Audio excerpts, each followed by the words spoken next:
Black belts harass a little girl at the gym, unaware her father is a 11-time martial arts champion. At Ironclad Martial Arts Gym, a group of cocky black belts spotted 12-year-old Ava sitting quietly by herself, blonde hair tied back, seemingly invisible to their world of bravado. They thought they'd found an easy target for their latest joke, a chance to humiliate a shy little girl who didn't belong in their circle. But what they didn't know was that Ava carried a legacy few could match. Her father, Marcus Carver, was an 11-time martial arts champion, a legend whose shadow loomed large. In the span of a tense evening, Ava would turn their mockery into stunned silence, reclaiming respect not with noise or rage, but with the quiet strength of a true warrior. Just a quick little pause before I forget. If you like this kind of stories of overcoming adversity and justice, please leave a like and let us know in the comments where you're watching from. And if you're new here, consider subscribing to our channel so you don't miss tomorrow's special video. I guarantee you won't want to miss it. Now let's jump back in. The mats were already warm with sweat and pride when Ava stepped onto them. 12 years old, blonde, barely 5 feet tall, and invisible. It was open mat night at Iron Veil Dojo, a respected gym nestled on the outskirts of Phoenix. Rows of trophies lined the walls. Black belts moved like sharks across the mat, circling, testing, flexing. Coaches barked instructions. Parents watched from the benches. No one noticed the girl in the oversized gray hoodie, untying her worn sneakers in the corner. No one but her. Jessie Tran, a recent black belt promotion, was leading the youth sparring circuit that evening. A showman by nature. Loud, confident, too eager to impress the adults with every call-out. "That her," he said, nodding toward the girl. "She's your newest?" "The mouse." "She signed the waiver," Coach Ron muttered, already checking his clipboard for someone else. Jessie smirked. "Bet she doesn't last a minute. She even got a belt." Ava didn't answer. She knelt, tied her white belt in a quiet, practiced knot, and bowed toward the mat like it was sacred ground. Her movements were clean, deliberate, like someone who respected what this place represented, even if no one returned the gesture. "Yo, Snow White," Jessie called out. "You sparring or sightseeing?" Laughter from the sideline. Even the younger kids turned to look. Ava didn't blink. Her eyes followed the room like she was tracing something. Weight shifts, hand placements, balance points. Watching without reacting. One of the parents leaned toward another and whispered, "She looks lost." But the girl wasn't lost. She was watching the way a hawk watches the wind, quiet, still, calculating. Her father always said that silence was a weapon too. You just had to know when to unsheath it. No one in that room recognized her last name when it was called during registration, Ava Carver. No one saw the calloused edges of her knuckles. No one saw the subtle scar above her left eye, the kind that doesn't come from falling off bikes. And absolutely no one noticed the folded black duffel bag tucked beside her hoodie, stitched with 3 faded initials. MC. On the west wall of Iron Veil Dojo, just above the weapons rack, hung a photo most people didn't look at anymore. A black and white frame, edges cracked with age. A man mid-kick, frozen in flight. Lean, explosive, eyes locked on his opponent with absolute clarity. Underneath it, a brass plate. Master Marcus Carver, 11-time international champion. Founder. Warrior. Father. It was a name the elders remembered in whispers. A man whose legacy stretched beyond belts and medals. But tonight, that frame gathered dust, and no one made the connection. Ava sat on her knees by the edge of the mat, as was custom. Her posture perfect. Hands resting on thighs. Breathing slow and measured. She didn't fidget. Didn't speak. She waited for instruction like it was the only thing anchoring her to this world. Across the room, Jessie Tran cracked his knuckles and leaned over to his sparring partner. "Kid's too stiff. She's gonna panic the second someone rushes her." The partner, another black belt, Rico, shrugged. "She's probably just scared. Most kids are first time out." Jessie chuckled. Then maybe she should have brought her dad to hold her hand. That comment drifted just loud enough to reach Ava's ear. But her expression didn't change. She was trained not to let her face betray anything. Instead, her eyes lifted slightly, not toward Jessie, but to the wall behind him. The photo. One breath in, one breath out. A shadow moved behind the observation glass. A tall figure, beard flecked with gray, calm eyes, hands behind his back. Watching, not interfering, just present. No one in the gym noticed him. Yet, Coach Ron finally called it. White belt, Ava Carver. Circle up. The black belts barely looked as she stepped forward. Her GI sleeves were slightly too long. Her white belt frayed on one side. She looked like someone's kid sister tagging along. Jessie made a dramatic bow, winking toward the parents. All right, Miss Mouse. Let's see what you got. The other students chuckled. A couple of teens started filming with their phones. One even muttered, "This is going to be quick." Ava bowed, deeply, respectfully. Then she slid into her stance. It wasn't flashy. It wasn't modern. But it was precise. Old. Trained. The room didn't feel it yet. But one man behind the glass did. And his jaw tightened just slightly. Ava's stance didn't match her size. It matched something else. Something no one expected to see from a 12-year-old girl with soft blonde hair and scuffed sneakers tucked beside the mats. She wasn't imitating a kata she'd seen online. She wasn't mimicking TikTok forms or dojo drills.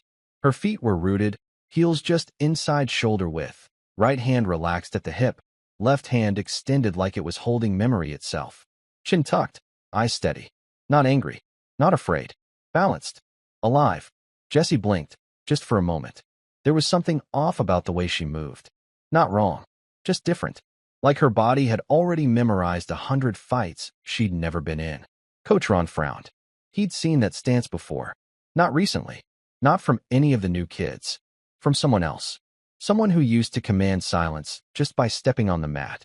Begin, came the call. Jessie approached with a swagger, bouncing on the balls of his feet, making a show of faint jabs and lazy shifts. His movements were quick, but exaggerated, a performance more than combat. Ava didn't flinch. She pivoted softly, adjusting just enough to keep her center. Her feet whispered over the mat, quiet, thoughtful. Jessie lunged, playful but fast, testing her. Ava ducked under with the fluidity of a wave rolling beneath a boat. No flash, no panic.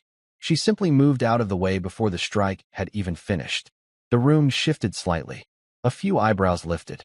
From behind the glass, the tall man remained still, arms crossed. A flicker of pride ghosted across his lips. That stance, that breath, that timing. It was his. Back on the mat, Jessie laughed. Okay. Lucky dodge. But it wasn't luck. Not even close. Ava had trained for this since before she could read a full sentence. Her first punch was taught in a dusty garage in Nevada, not a pristine dojo. Her first sparring partner had been her father, not the legend from magazines, but the man who taped her wrists and whispered truths into her spirit. Never fight for applause, Ava. Fight to remember who you are. Every motion was built on that foundation. Not muscle memory, legacy. Not instinct, inheritance. She circled again. Jessie's grin faltered for a split second. Not because he was worried, but because for the first time, he realized the mouse wasn't running. She was waiting. Jessie reset, rolling his shoulders. All right, let's stop playing. He stepped in faster this time. A blur of motion, aiming a quick leg sweep followed by a low jab. A standard combo. Safe. Predictable. Ava shifted. One breath, one step. The sweep missed by inches. The jab never landed. Her frame seemed to dissolve between his strikes like smoke. Untouched, unshaken. That's when Jared, one of the assistant coaches, furrowed his brow. She didn't block, he whispered. She repositioned, before he even finished. From the benches, two parents sat up straighter. One of them squinted toward the mat. Carver, the man mumbled to himself. Why does that sound familiar? Rico, Jessie's earlier partner, was watching now too, no longer amused. His eyes flicked toward the glass. The man behind it hadn't moved. He stood like a statue, the way soldiers do when remembering a fallen brother. Calm. Still. Heavy. He didn't need to be seen. He was letting her own name rise from the silence. On the mat, Ava remained focused. Her hands didn't tremble. Her stance hadn't broken once. But her eyes betrayed a flicker of emotion. Just a flicker. She wasn't doing this for glory. She was doing this for him. Marcus Carver hadn't set foot on a mat in over 10 years. Not since the accident that took his brother. Not since he walked away from competition after his 11th title, quietly refusing the 12th. He never told Ava to follow his path. He told her stories instead, of humility, control, and the cost of arrogance. And every night, in the same backyard where he once shadowboxed under desert stars, she practiced. Alone. Never posting, never bragging, just moving, quietly, until her movements became the echoes of a name the world had nearly forgotten. Back in the gym, Jesse threw another strike. Ava deflected, not with strength, but with timing. A parry that barely touched him, but redirected his entire weight off balance. Her hand slid across his wrist like wind against stone. He stumbled, caught himself. Now the laughter had stopped. Coach Ron turned to Jared, hushed. What did she say her name was again? Carver. Ron's voice dropped. Not Marcus Carver. A pause. Then a murmur rippled across the mats. And Jesse, for the first time, looked like he wanted to ask a question. But Ava didn't give him the chance. She moved again. And this time, the room followed her. The tension had shifted, but Jesse didn't recognize it for what it was. He mistook the quiet for confusion. Not respect. Not yet. She's just dodging, he said loudly, standing upright and brushing off invisible dust from his GI. No technique. No pressure. She's wasting everyone's time. He was talking to the room now, not to Ava. And for a moment, people believed him. Because that's what the voice of confidence often does. It fills the silence before truth has time to settle. Coach Ron looked uneasy. Jared crossed his arms. Rico leaned forward, elbows on his knees, watching Ava like a riddle he hadn't yet solved. Jesse turned toward the benches, where some parents were now whispering. Look, I get it, Jesse said, gesturing toward Ava like she was a misplaced prop. You want to be inclusive, give everyone a shot. But come on, she's not applying pressure. No aggression. No offense. He glanced back to her. She doesn't belong here. Ava stood still. She didn't argue, didn't react, just breathed, steady and silent. But inside her chest, her heart tightened. Not in fear, in memory. Those words weren't new. She'd heard them before. On playgrounds. At tournaments where judges mistook her father's legacy for an unfair advantage. At schools where the other girls rolled their eyes at her calloused hands and broken fingernails. She didn't belong. She didn't fit. She didn't talk enough. Too quiet. Too strange. She had learned, long ago, that some people only measure strength by volume. But her father had taught her that silence, when held with intention, was louder than shouting. Jesse turned to the coaches, arms open. You want me to keep pretending this is a real match? Or should we find her a yoga mat and juice box? The laughter returned, weaker now, but still present. And that's when the man behind the glass moved. One step forward, just enough for the light to catch the edge of his face. Ron turned, catching it out of the corner of his eye. His voice caught in his throat. Is that? But he didn't finish the sentence. Because at that moment, Ava's posture shifted. She took one step forward, then stopped, and without a word, raised her right hand, open palm, fingers extended. A traditional gesture from Okinawan kata. Old, specific. Only a few people in the world still taught it. And one of them had vanished from the circuit a decade ago. Now, his daughter stood in his shadow. But only for a moment. Jesse didn't see the raised hand for what it was. He saw a challenge. A slow, deliberate one. The kind that offended his pride. He stepped in again, this time sharper, heavier, not playful. His brows furrowed, jaw locked. There was no smirk anymore. You think you're something special? He muttered under his breath, audible only to Ava. Ava didn't reply. Her eyes were still. Her shoulders relaxed. Jesse lunged. But the moment he crossed into range, her left foot slid diagonally. Perfect 45-degree angle. And her right palm caught his wrist in mid-strike. Not hard, not fast, but impossibly timed. She didn't throw him. She didn't strike him. She simply redirected his entire motion off course with a pivot that spun him 90 degrees on his own feet. He stopped just short of falling, and the gym fell utterly silent. That's when a deep voice echoed from the observation glass. One word. Enough. The room turned, and there he was. Marcus Carver. Not in a GI. Not in a belt. Just jeans, boots, and a plain black long-sleeve shirt. But even without the uniform, the presence was unmistakable. Some of the older students froze. One of the assistant coaches gasped. That's really him. Jesse stood, breathing hard, confused, trying to play it off. What's he doing here? Marcus walked forward, slow, steady, past the glass, through the gym doors, until his boots touched the edge of the mat. His steps made no sound, but every pair of eyes turned toward him. He looked at Jesse, not with anger, with pity. You mocked her form, Marcus said, voice calm as stone. Because you didn't understand it. Jesse opened his mouth to speak, but Marcus cut him off. You've been taught to strike, but not to feel. You spar to win.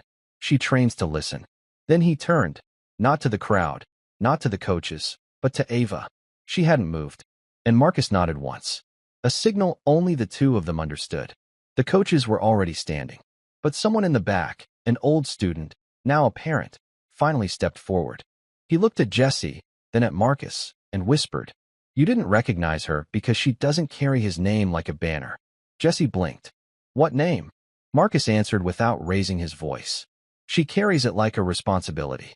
Jesse stepped back, the smirk gone, his face a portrait of confusion wrapped in bruised ego. The whispers were spreading now, faster than he could control. Marcus Carver. Here. Watching. Speaking. And not just speaking, defending. His daughter. Jesse looked again at Ava, but now, he saw her differently. The same stance, same frame, but suddenly, it looked like something ancient. Anchored. Like the stillness before an avalanche. Rico murmured to Jared. "No wonder. That shift she did, that was Ryukyu line kata. Nobody uses that anymore. Except Carver," Jared finished. Ava remained motionless, waiting for the next cue, not from the coaches, but from her father's presence. She didn't need validation from the room. She didn't even seem aware of the stir her movements had caused. But the others saw it now. They began rewinding her every motion in their minds. The small pivots, the control, the breathing. She never lost control of distance, Ron whispered to himself. Not once. Jesse tried to reset his confidence. "Okay," he said too loudly. "So she knows a couple forms. Doesn't mean she can. Do you even know what you're looking at?" Marcus's voice cut through again, not angry, just waited. Jesse stiffened. Yeah. That stance," Marcus said, nodding toward Ava. "It's called the waiting crane. You won't find it on YouTube. You won't find it in belt tests. You won't learn it at seminars. It's passed from blood." He looked around the room. "She's the last student of my lineage." Gasps whispered from wall to wall. Jesse swallowed hard. Ava lowered her hand gently, bowing not just to the coaches, but to the silence. A kid near the front looked up at his mom. "Is that the man you showed me in the old tournament tapes?" The mother nodded, slowly. "And that's his daughter." The crowd was shifting. Even the students Jesse had trained began pulling back from his side, recalibrating what they thought they knew. But Ava didn't bask in the moment. She simply stepped back to the edge of the mat, knelt down, and folded her hands. Still the quietest presence in the room. Still watching. Still waiting. Because legacy, as Marcus once told her, doesn't need to raise its voice. It just needs to stand long enough for the world to remember. Coach Ron took a slow breath and crossed the mat toward Ava, crouching beside her as whispers buzzed like electricity through the room. He didn't speak right away, just watched her. She sat with perfect stillness, palms on her knees, head slightly lowered, not in shame, not in fatigue, but in quiet discipline. He finally said, "Your form. Where'd you learn it?" She looked up, calm. "Home. From your dad." A slight nod. Ron tilted his head. "That pivot, the old Ryukyu transition. That's not in any modern syllabus." Ava's eyes lifted to meet his. There was no pride in her voice, only memory. "He taught me how to disappear inside a fight. Not to be seen, just to move." Behind them, Jesse was still trying to shake it off. He crossed his arms, voice cracking slightly. "So what? She knows a few rare moves. That doesn't make her a fighter." Marcus finally stepped forward, stopping just at the edge of the mat. His presence didn't demand attention, it dismantled it. He set down a folded black cloth on the edge of the bench. Worn, embroidered. A dojo sash.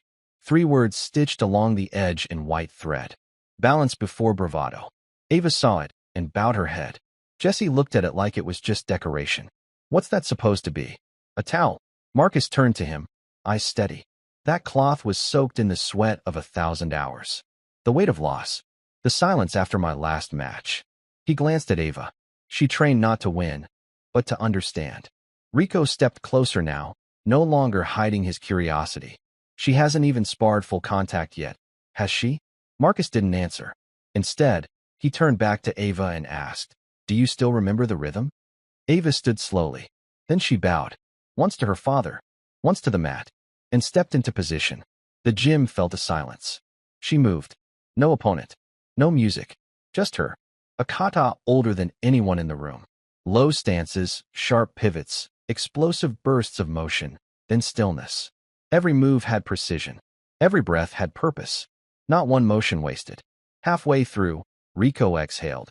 She's not just repeating forms, she's controlling time. Jesse looked around and felt it. The shift, the unease. Not toward her power, but toward how blind he'd been to it. Ava's movements faded into stillness, her kata ending with both knees bent and her hands placed lightly over her heart. The room was silent, not out of confusion anymore, but out of something heavier. Recognition. But her mind wasn't in the gym anymore. It was in the garage. Concrete floor. Rubber mats taped together with the edges curling. A punching bag hanging from an old ceiling beam that creaked when the wind shifted. Dust in the air. The hum of cicadas outside. The desert heat pressed against the walls like a second skin. And her father, younger then, beard darker, shoulders broader, sitting cross-legged with his back against the water heater, watching her. She was 9. Her foot had just slipped during a pivot. Again, tears welled in her eyes. Not from pain. Frustration. She kicked the mat and shouted, "I can't do it like you." Marcus didn't raise his voice. He never did. He simply said, "Then don't." She looked up, startled. "Don't do it like me," he said. "Do it like you."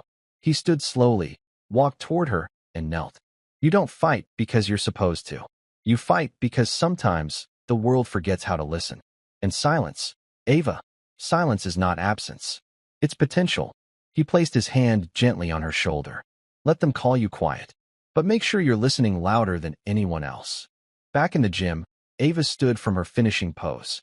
Her eyes found her father's through the glass. They both remembered. The long nights. The bruises.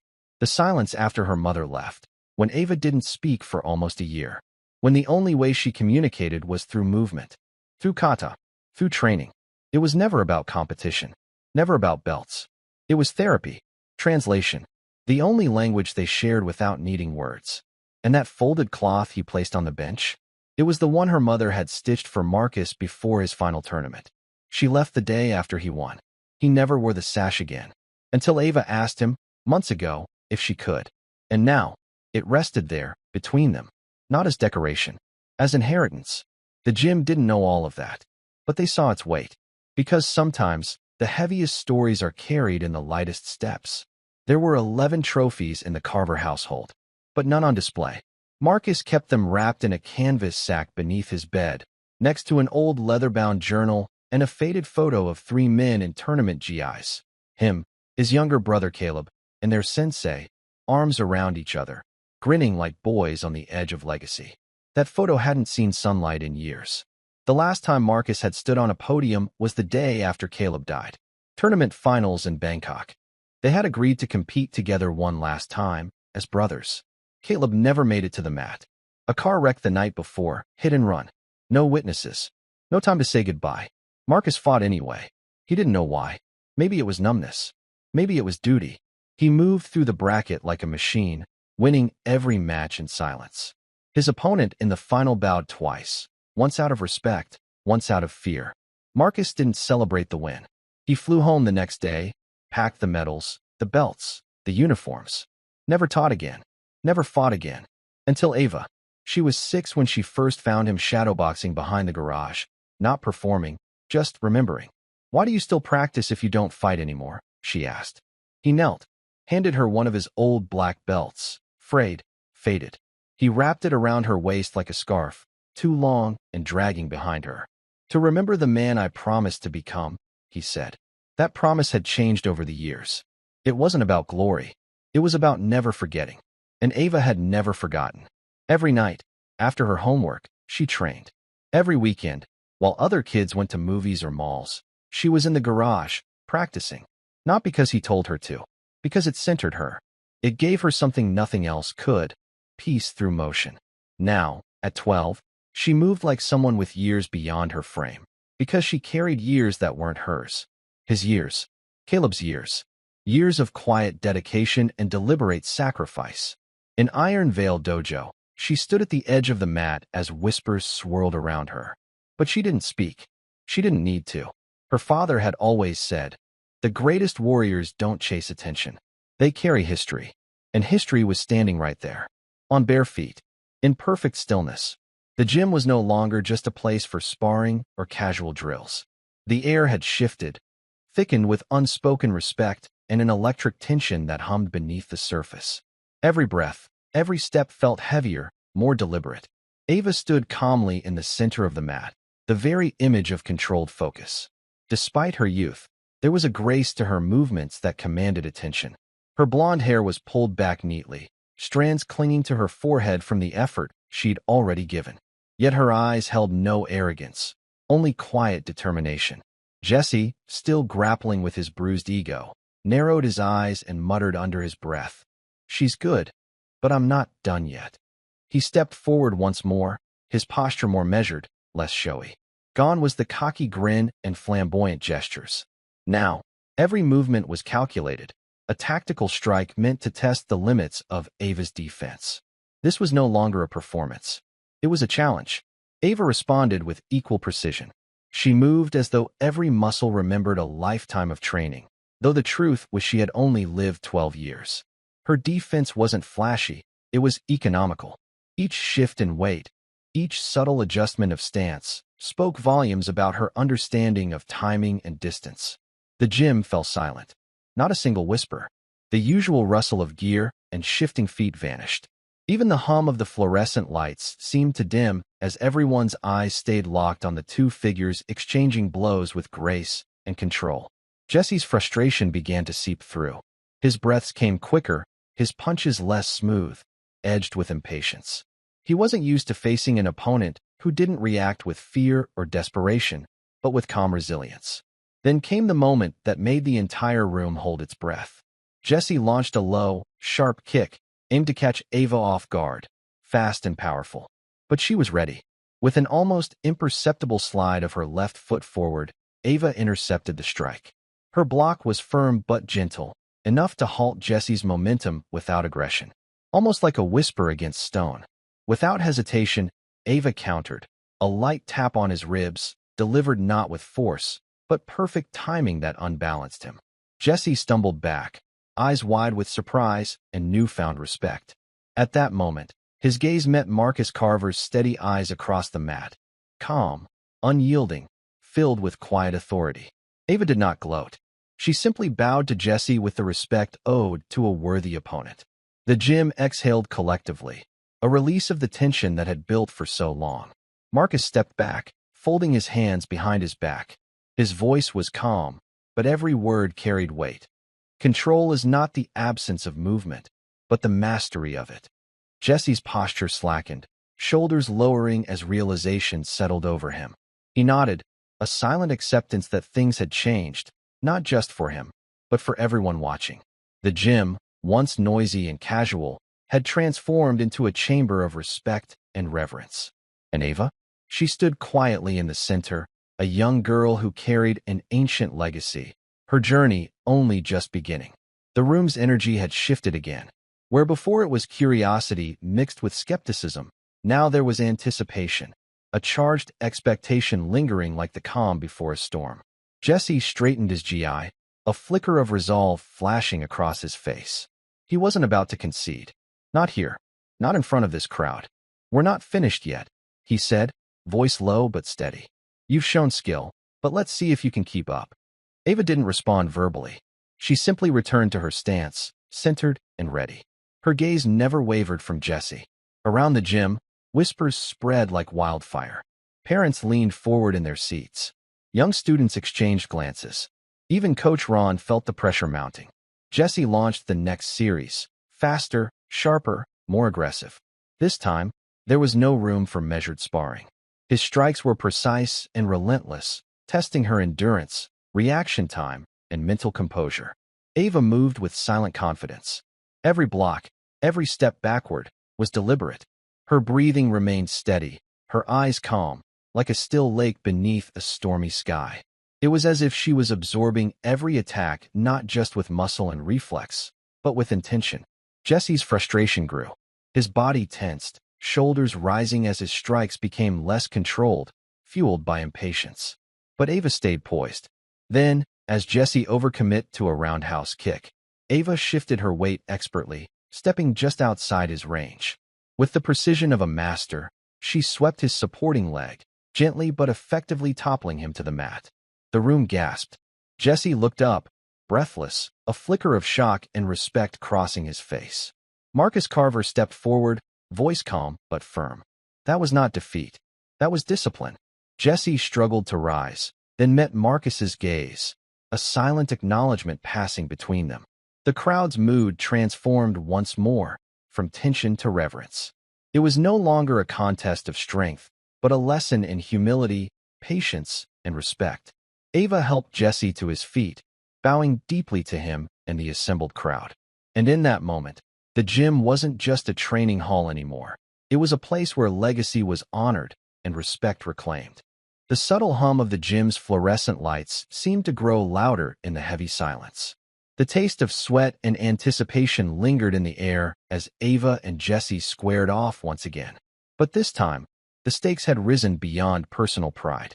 This was no longer about a simple sparring match. It was about respect, legacy, and proving what lay beneath the surface. Jesse wiped a bead of sweat from his brow, eyes narrowing. "I'm not going easy on you just because your dad's here," he said, voice low and steady. "You've earned this." Ava's lips parted briefly in a faint smile, respect without arrogance. She nodded once, a quiet acknowledgement of the battle ahead. The crowd leaned in, every eye glued to the unfolding moment.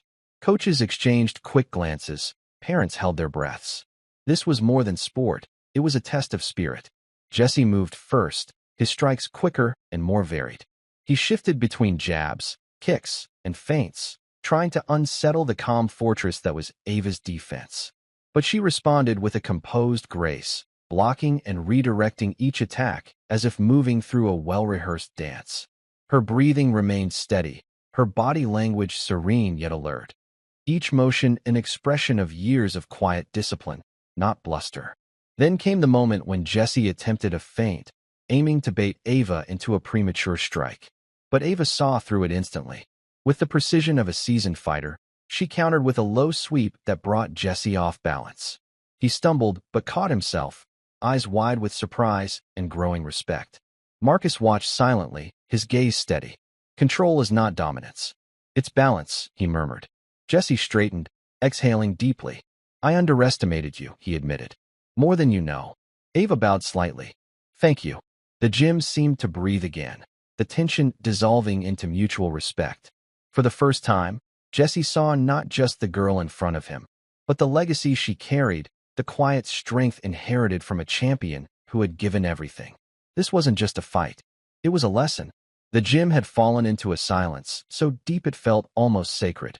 Every breath, every heartbeat, seemed magnified in the stillness. The usual clatter of training gear, the murmur of casual chatter, all gone. The air was thick with anticipation, as if the very walls were waiting for something profound to unfold.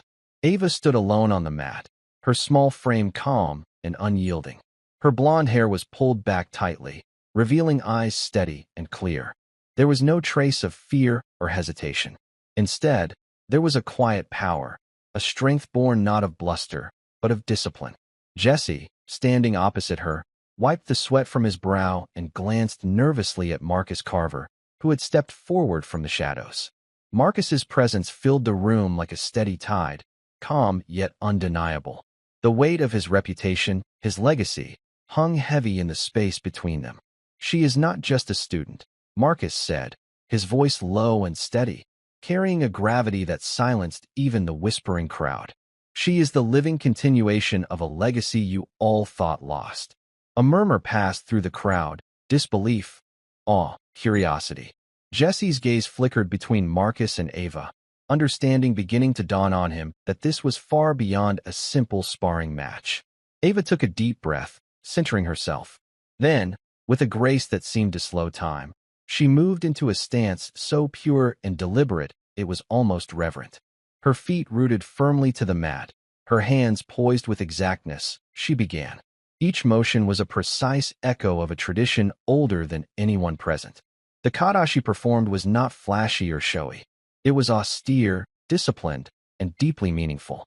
Her strikes were crisp and calculated, each block and pivot executed with a mastery that spoke of countless hours spent in quiet practice. The black belts watching exchanged uneasy glances, whispering under their breath. Gasps escaped as they realized the depth of her skill. This was no child mimicking forms, but a true practitioner honed by heritage and relentless dedication. Jesse's eyes widened, his earlier bravado replaced by a growing respect tinged with disbelief. This girl, small and quiet, was wielding a power born from sacrifice, love, and centuries of discipline. Marcus observed from the edge of the mat, a faint, proud smile playing on his lips, shadows of old battles flickering in his steady gaze.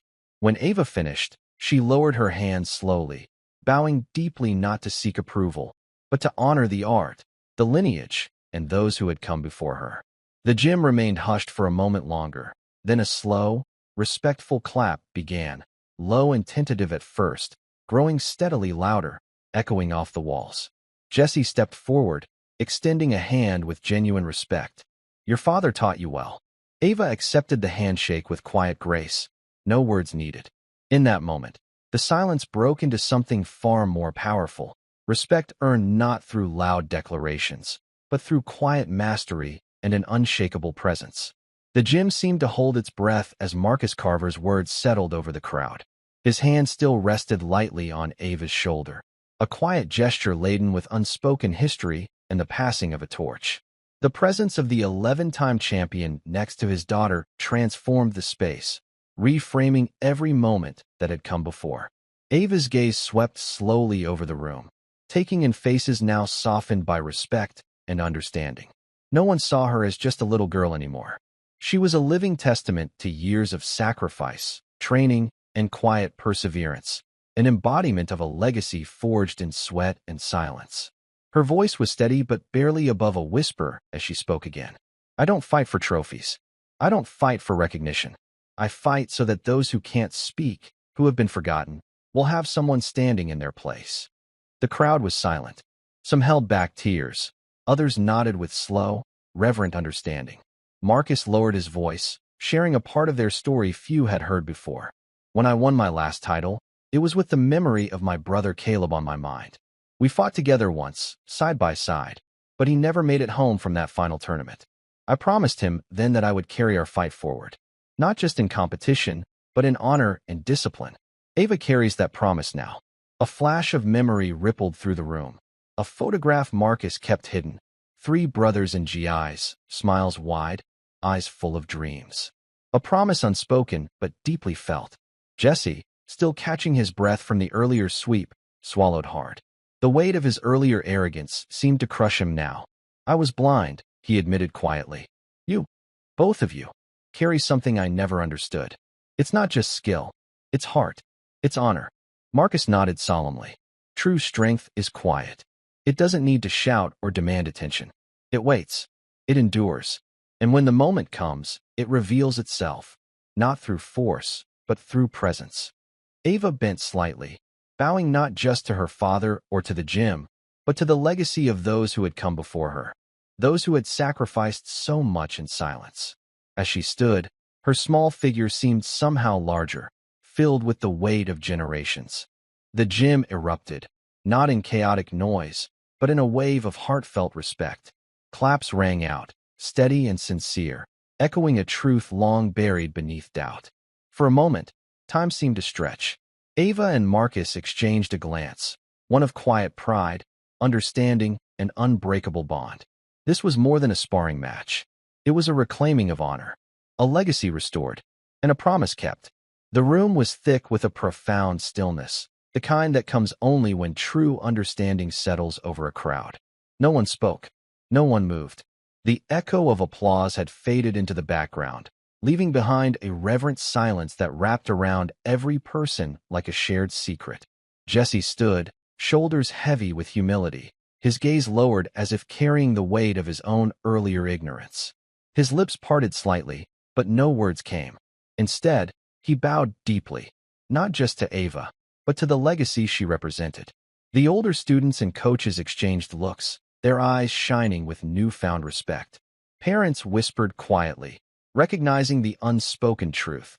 The girl they'd underestimated was not only a skilled martial artist, but a living vessel of a remarkable heritage. Marcus Carver remained calm, his expression solemn yet proud. The years of sacrifice, training, and quiet perseverance had culminated in this moment. Not a show of dominance, but a restoration of honor. He knew the journey was far from over, yet today, the unyielding spirit of his lineage had spoken louder than any championship title. Ava, standing beside him, was still the quiet girl with steady eyes and unwavering poise. She had never sought recognition or praise, but in this moment, her presence was undeniable. Her humility and strength had transformed the room without a single boast or shout. One of the gym's elder instructors, a grizzled veteran who had trained alongside Marcus years ago, stepped forward slowly. His voice was low but carried the weight of respect earned over decades. "You honor us all," he said, nodding toward Ava. "You remind us that true strength is born of patience, discipline, and quiet courage." The crowd responded with a gentle murmur of agreement. Marcus placed a steady hand on Ava's shoulder, his eyes meeting hers with a silent vow of continued guidance and support. Then, as if sensing the moment had reached its natural close, Ava bowed once more, this time to the entire gym, before stepping away from the mat with the quiet dignity that had carried her through every challenge. The silence lingered, not awkward but sacred, a collective acknowledgement that something meaningful had transpired, a truth recognized, a legacy reclaimed. No words were necessary.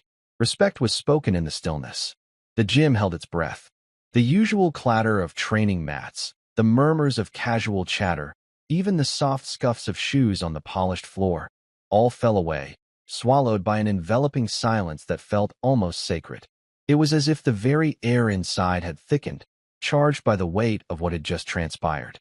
Parents, who moments ago had been whispering excitedly, now spoke in hushed tones, eyes shining with respect and a touch of awe.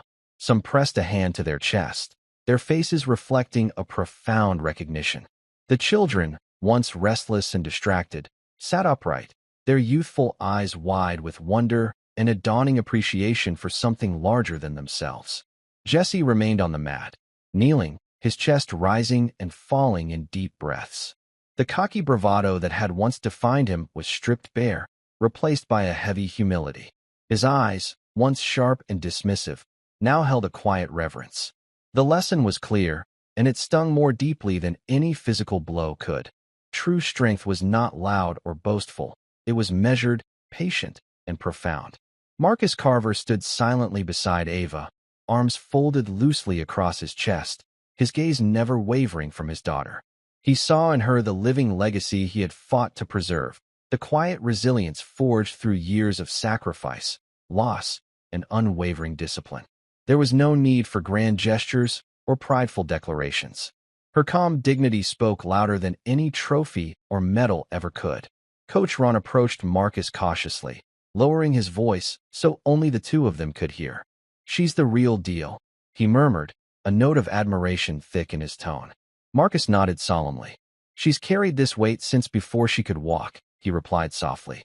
His eyes softened as they met Ava's, who was methodically readying her belt with the precision and calm of a seasoned warrior. In that simple act, 1,000 unspoken words passed between father and daughter, a bond stronger than any verbal exchange. Then Marcus stepped forward, addressing the entire gym with a quiet but commanding presence. "What you witnessed today was more than skill or technique," he said slowly, each word deliberate. "It was the embodiment of a legacy built on discipline, sacrifice, and profound respect. It is now your responsibility to carry that understanding forward." The gym absorbed the weight of his words, the silence deepening as everyone reflected on the meaning behind them.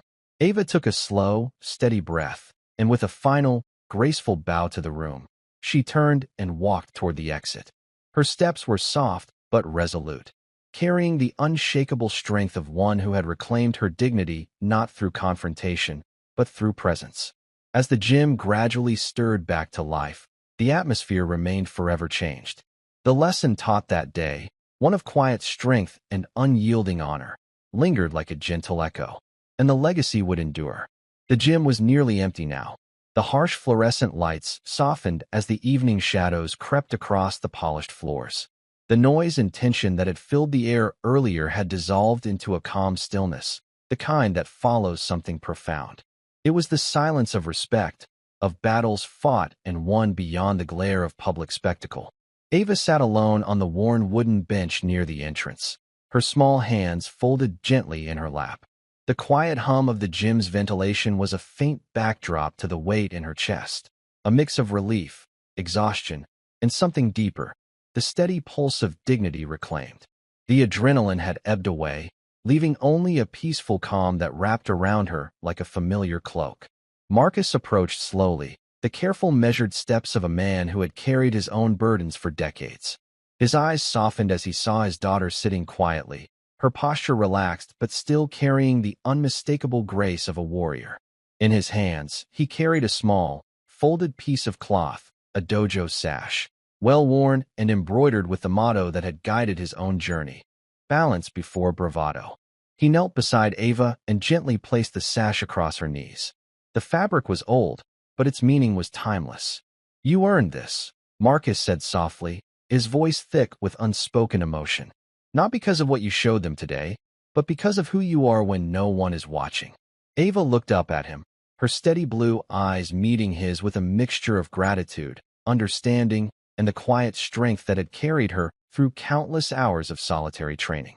She reached out, fingers lightly brushing the sash's worn threads, feeling the weight of generations stitched into every fiber. This sash wasn't just a piece of cloth, it was a symbol of legacy, sacrifice, and the silent battles fought in the shadows of a noisy world. It was the mantle of quiet warriors who never sought glory but carried their honor with unwavering resolve.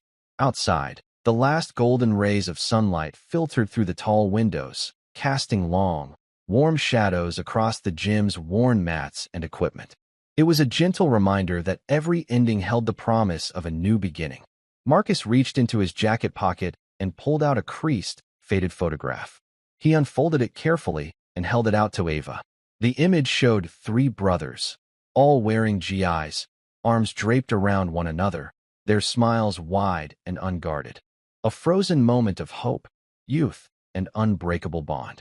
"This is where it began," Marcus said quietly, voice thick with memory and loss. "And where it continues, through you." Ava's eyes glistened with tears as she took the photograph, her fingers tracing the faces she had only known through stories and memories. She swallowed hard, a single tear sliding down her cheek. She wasn't a girl who needed loud victories or public acclaim.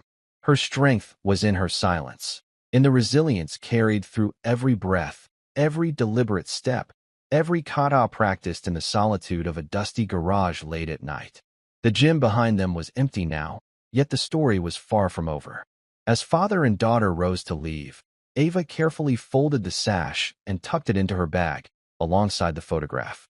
Together, they stepped into the quiet evening, carrying with them more than just memories or medals.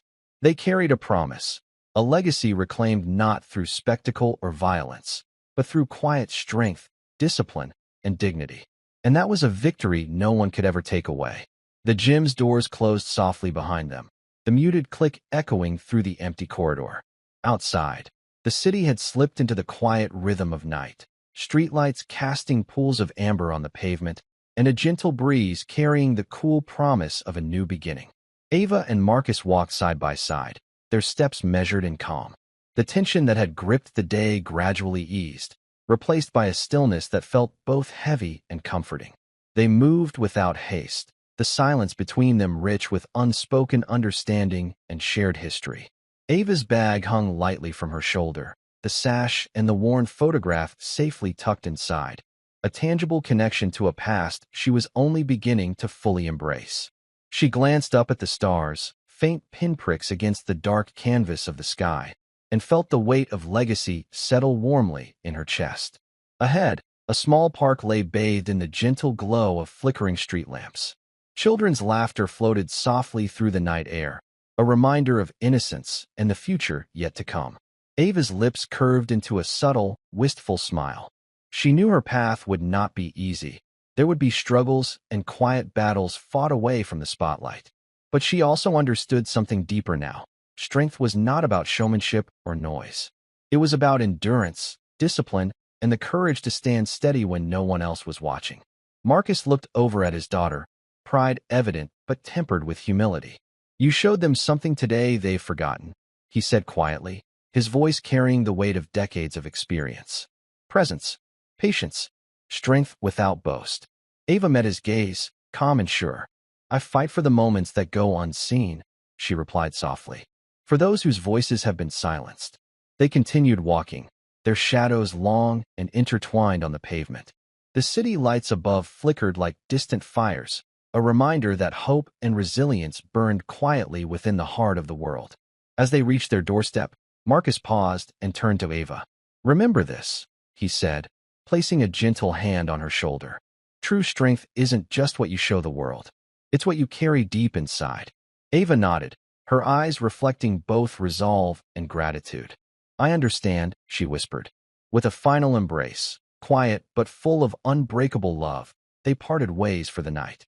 Inside, Ava felt the weight of her legacy settle not as a burden, but as a promise. A promise to carry forward the discipline, honor, and quiet dignity of those who had come before her. The night wrapped around the city like a soft blanket, holding its breath with the knowledge that tomorrow, a new chapter would begin. And in the heart of that silence, the legacy lived on. Thank you for following this story. If you enjoyed it, please subscribe and share your thoughts below. Where are you watching from? Let us know in the comments. Stay tuned for more immersive tactical stories.